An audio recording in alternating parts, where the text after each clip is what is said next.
안녕하세요 여러분, 노영민 목사입니다.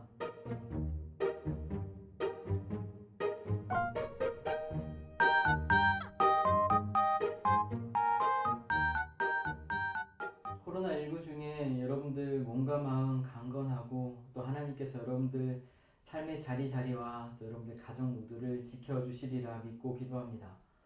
얼굴도 뵙고 싶고 또 직접 이야기도 듣고 싶고 한데 상황이 상황인지라 그러지 못함에 너무 아쉬워서 또 이렇게 영상을 남기게 되었습니다. 아마도 이 코로나 기간이 끝나기 전까지는 이렇게 영상으로 여러분들을 만나는 날들이 또 자주 있을 것 같아요. 지금 또 이렇게 우리 구역 모임 하는 것도 어렵고 또 대면 신방을 하는 것도 어려운 상황이라 또 이렇게 영상으로라도 여러분들 얼굴을 뵙고 또 찾아뵙고 또 이렇게 인사를 드리고 싶었습니다. 만나지 못한 아쉬움 또 이 영상을 통해서 조금이라도 가셔졌으면 좋겠고요. 여러분들 언제든지 기도 제목이 있거나 또 힘든 일 있거나 또 마음이 어렵거나 울적할 때는 저한테 연락해 주시면 언제든지 제 전화는 열려 있으니 언제든지 연락해 주시면 제가 기도하고 또 할 수 있다면 또 찾아뵙도록 하겠습니다. 몇 가지 안내사항을 드립니다. 이번 주 수요일부터 온라인 수요 바이블 아카데미가 다시 시작이 됐어요. 그래서 김창환 목사님 그 시편 강의를 통해서 또 이렇게 잘 설명해 주시고 또 알기 쉽게 또 나눠 주셨는데 아마 당분간은 계속 온라인으로도 수요 바이블 아카데미가 진행이 될 수 있을 것 같습니다. 그래서 아직 참여하시 못하신 분들은 제가 문자로 보내드렸다시피 교회 유튜브를 통해서 또 함께 참여해 주시고 또 많이 참여해 주시면서 또 개인적으로 영상을 통해서 또 받았던 느낌이나 이런 것들은 또 저한테도 나눠주시고 또 구역 안에서도 이렇게 한 번씩 나눠주시면 참 좋을 것 같습니다. 그리고 한 가지 더 반가운 소식이 있는데요. 우리 금요 힐링 기도회 온라인으로 진행이 될 예정입니다. 다음 주 금요일부터 금요 힐링 기도회는 온라인으로 진행이 되고요. 온라인으로 진행이 되는데 여러분들 기도 제목을 또 받아서 함께 기도하는 시간도 있을 예정입니다.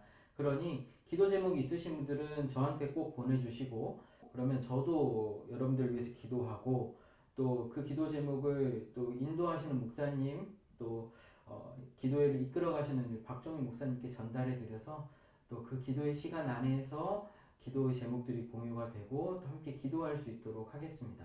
물론 이름을 밝히고 싶지 않으신 분들도 계실 거예요. 그런 분들께서는 따로 저한테 말씀해 주시면 기도 제목은 제가 개인적으로 기도하고 또 익명으로 또 말씀드려서 함께 이렇게 또 주제별로 함께 기도하는 시간을 갖도록 하겠습니다. 그러니 금요일 저녁, 금요일 밤 시간에 다시 뜨겁게 기도하는 시간 각자의 자리에서 뜨겁게 기도하고 또 그 기도로 말미암아 또 우리가 서로 간에 더욱더 하나님과 가까워지고 또 서로의 그 기도의 끈이 더욱더 굳건하게 이어지게 되기를 소망합니다.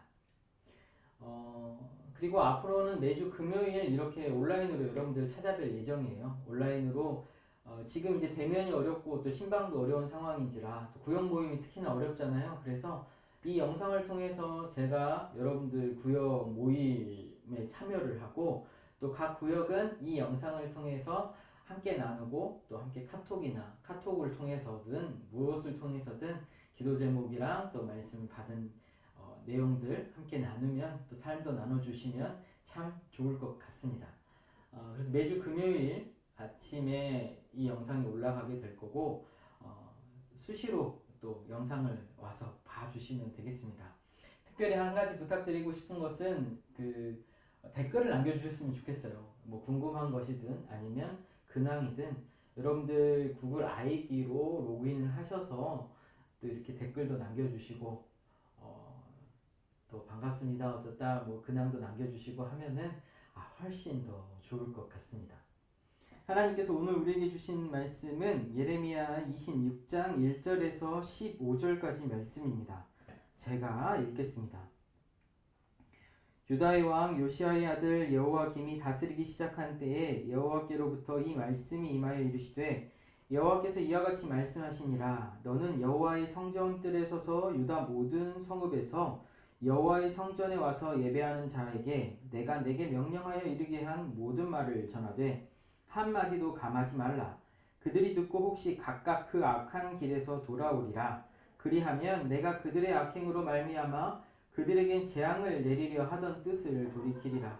너는 그들에게 이와 같이 이르라. 여호와의 말씀에 너희가 나를 순종하지 아니하며 내가 너희 앞에 둔 내 율법을 행하지 아니하며 내가 너희에게 나의 종 선지자들을 꾸준히 보내 그들의 말을 순종하라고 하였으나 너희는 순종하지 아니하였느니라. 내가 이 성전을 실로같이 되게 하고 이 성을 세계 모든 민족의 저주거리가 되게 하리라 하셨느니라. 예레미야가 여호와의 성전에서 이 말을 하매 제사장들과 선지자들과 모든 백성이 듣더라. 예레미야가 여호와께서 명령하신 말씀을 모든 백성에게 전하기를 마침에 제사장들과 선지자들과 모든 백성이 그를 붙잡고 이르되 내가 반드시 죽어야 하리라.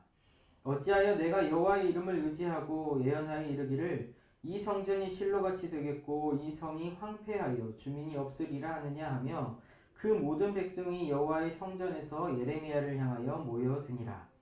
유다의 고관들이 이 말을 듣고 왕궁에서 여호와의 성전으로 올라가 여호와의 성전 새 대문의 입구에 앉으매 제사장들과 선지자들이 고관들과 모든 백성에게 말하여 이르되 이 사람은 죽는 것이 합당하니 너희 귀로 들음같이 이 성에 관하여 예언하였음이라. 예레미야가 모든 고관과 백성에게 말하여 이르되 여호와께서 나를 보내사 너희가 들은 바 모든 말로 이 성전과 이 성을 행하여 예언하게 하셨느니라. 그런즉 너희는 너희 길과 행위를 고치고 너희 하나님 여호와의 목소리를 청종하라. 그리하면 여호와께서 너희에게 선언하신 재앙에 대하여 뜻을 돌이키리라. 보라, 나는 너희 손에 있으니 너희 의견에 좋은 대로 옳은 대로 하려니와 너희는 분명히 알아라. 너희가 나를 죽이면 반드시 무죄한 피를 너희 몸과 이 성과 이 성 주민에게 돌리는 것이니라. 이는 여호와께서 진실로 나를 보내사 이 모든 말을 너희 귀에 말하게 하셨습니다. 아멘. 오늘 말씀을 보면 예레미야에게 하나님께서는 한마디도 감하지 말고 하나님의 말씀을 전하라, 그리고 선포하라 이야기합니다. 그 말씀을 따라서 예레미야가 선포하지요. 나를 순종하지 아니하며 내가 너희 앞에 둔 내 율법을 행하지 아니하며 너희에게 나의 종 선지자들을 꾸준히 보내 그들의 말을 순종하라고 하였으나 너희는 순종하지 아니하였다. 내가 이 성전을 실로같이 되게 하고 이 성을 세계 모든 민족의 저주거리가 되게 하리라. 이게 하나님께서 예레미야를 통해서 주신 말씀입니다. 어떻게 보면 그 유다 사람들 가운데 예레미야 이 말이 불편하게 느껴졌을 수도 있을 것 같습니다. 아마 그렇게 불편했기 때문에 예레미야를 잡아서 또 죽이려고도 했겠지요. 그런데 말을 다시 바꿔보면 그들은 어떤 율법을 따랐을까? 어떤 하나님의 말씀을 들었을까? 이런 생각도 하게 됩니다. 하나님께서는 분명히 선지자와 또 예언자들 통해 가지고 여러 번 말을 계속 전했는데 그 말이 그들의 귀에 들리지 않았던 것이죠. 왜냐하면 불편했기 때문입니다. 그 말이 불편한 것은 그들이 가지고 있었던 생각이라는 게 있었어요. 그들이 가지고 있었던 기준이 있었고 하나님에 대한 관념이 있었습니다. 어쩌면 이런 생각이었을 수도 있겠어요. 우리 하나님, 이스라엘의 하나님, 우리를 택하신 하나님은 절대로 우리 중심이다. 우리 중심이니까 우리가 생각한 대로 하나님께서는 움직이신다. 바뀌었죠. 하나님 중심으로 우리가 살아가야 하는데 우리 중심으로 하나님께서 행하신다라고 어느 순간부터 그렇게 바뀌어 나간 겁니다. 그러니 율법에 대한 것도 말씀에 대한 것도 이들이 순종할 필요가 없는 거예요. 왜냐하면 이 말씀은 우리를 위해 주신 거야. 우리를 위해 주셨으니 하나님께서 이 말씀대로 우리에게 행하실 거야. 이렇게 되는 과정이거든요. 그렇기 때문에 예레미야의 말이 이들에게는 들리지가 않아요. 진짜 멸망하고 너무나 죄악 가운데 있고 너무나 자기 중심적으로만 살아서 하나님의 뜻을 뒷전에 두고 그렇게 살아왔던 민족이기 때문에 이제는 그 멸망의 순간이 다가왔음에도 불구하고 그들은 돌이키지 않습니다. 오히려 그들 중심으로 말하는 선지자들, 말씀에서 거짓 선지자들의 이야기에만 귀를 기울입니다. 거짓 선지자들의 이야기에만 귀를 기울이니 참 하나님의 뜻을 알지 못하는 거죠. 에레미야는 너무나 억울한 거예요. 너무나 억울해서 가슴이 뜁니다. 가슴이 뛰니까 이렇게까지 얘기해요. 제발 하나님의 목소리를 좀 들어라. 내 얘기가 아니다. 하나님의 이야기야. 근데 왜 그렇게 말을 안 듣냐? 이렇게까지 얘기해요. 그런데 이렇게까지 얘기를 해도 그들은 돌이키지 않아요. 왜? 하나님의 말은 저 사람, 우리한테 더 좋은 말들을 해주는 사람들이 있다. 그 사람들의 이야기는 절대 그렇지 않다. 우리 하나님께서 그럴 일이 없다. 이렇게까지 반응을 하게 되는 겁니다. 자신을 죽이려고 하는 이들, 자신의 입을 막으려고 하는 이들에게 그래도 예레미야는 담대하게 선포합니다. 하나님의 뜻이 여기에 있다. 제발 다시 하나님의 백성으로 하나님 뜻 가운데로 돌아와야 한다. 세상에 많은 소리들이 들리고 있습니다. 요즘처럼 이렇게 많은 소리가 들린 적이 없어요. 저마다의 이야기들을 다 해요. 자기들의 생각들도 있고 자기들의 뜻도 있고. 하지만 지금 이 기간 가운데 우리가 집중해야 되는 것은 하나님께서 과연 우리들에게 어떠한 말씀을 하고 계시는가에 대해서 생각을 해야 합니다. 코로나 시국에 이 교회의 모습을 생각을 해보면 오늘 이 6절 말씀이 굉장히 제 개인적으로는 마음에 찔리는 말씀입니다. 어쩌면 우리 역시도 오늘 말씀에서 나오는 예레미야가 선포하는 그 사람들처럼 선포의 대상이 된 사람들, 여전히 그 죄악 가운데 있는 사람들, 여전히 듣지 않고 돌이키지 않는 사람들의 자리에 제가 있진 않았을까. 그래서 말씀을 보면서 굉장히 마음이 반성이 됐고, 또 목회자로서 지금 이 시국에서 여러분들에게 개인적으로 굉장히 죄송합니다. 어떻게 이렇게 교회가 욕을 먹게 되었는가. 정말로 실로와 같이 되고 온 세상의 조롱거리, 저주거리가 된 것 같습니다. 마음이 너무 아픕니다. 그래서 오늘 이 말씀이 특별한 의미로 다가오는 것은 하나님의 말씀으로 다시 우리는 돌아가야 한다라는 겁니다. 하나님의 말씀은 때때로 우리에게 불편함을 줄 수도 있습니다. 하지만 그 불편함 때문에 우리가 귀를 막고 내가 듣기 좋은 소리만, 내가 원하는 소리만 들으려 한다면 우리는 다시 오늘 말씀에서 나왔던 죄악을 돌이키지 못하는 이들과 똑같은 상황에 놓이게 될 것입니다. 그런 소리 하지 말라고 입 막으라고 막 그렇게 외쳤던 그때의 상황처럼 우리도 그 하나님의 말씀에 대항하여 그런 소리 하지 말고 이 시대를 알지 못하는 사람들이 하는 소리다 라고 치부하며 그 소리에 귀를 막아버리게 될지도 모릅니다. 그런 사람이 되지 않기 위해서는 오늘 말씀을 정말로 우리 마음 가운데 깊숙하게 새겨야 합니다. 온전한 예배자는 그 하나님의 말씀을 듣고 또 하나님의 말씀대로 살려고 노력하는 사람입니다. 세상의 다른 어떠한 소리보다 하나님의 말씀, 하나님의 소리에 더욱더 우선을 두고 어떤 상황, 어떤 자리에서든지 그 자리가 오늘날과 같이 고난 속에 있고 낙심되는 자리일지라도 그 자리 안에서 하나님의 뜻을 잠잠히 기다리고 하나님의 뜻 가운데 하나님의 뜻이 무엇인지를 찾는 이들의 모습입니다.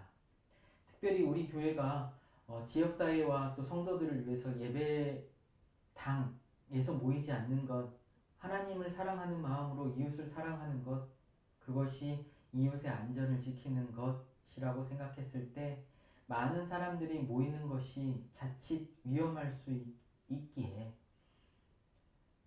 그 하나님의 뜻을 쫓아 우리 과천교회가 그래도 잘 하나님 앞에 또 순종함으로 나아가고 그 뜻을 잘 분별했다라고 저는 그렇게 생각하고 또 그렇게 믿고 있습니다. 이 시기에 하나님께서 집중적으로 우리 각자에게 주시는 말씀들과 또 여러분들 그 애끓는 심정으로 기도하는 그 마음들이 또 하나님께 잘 전달되는 시기가 되지 않을까 저는 생각이 듭니다.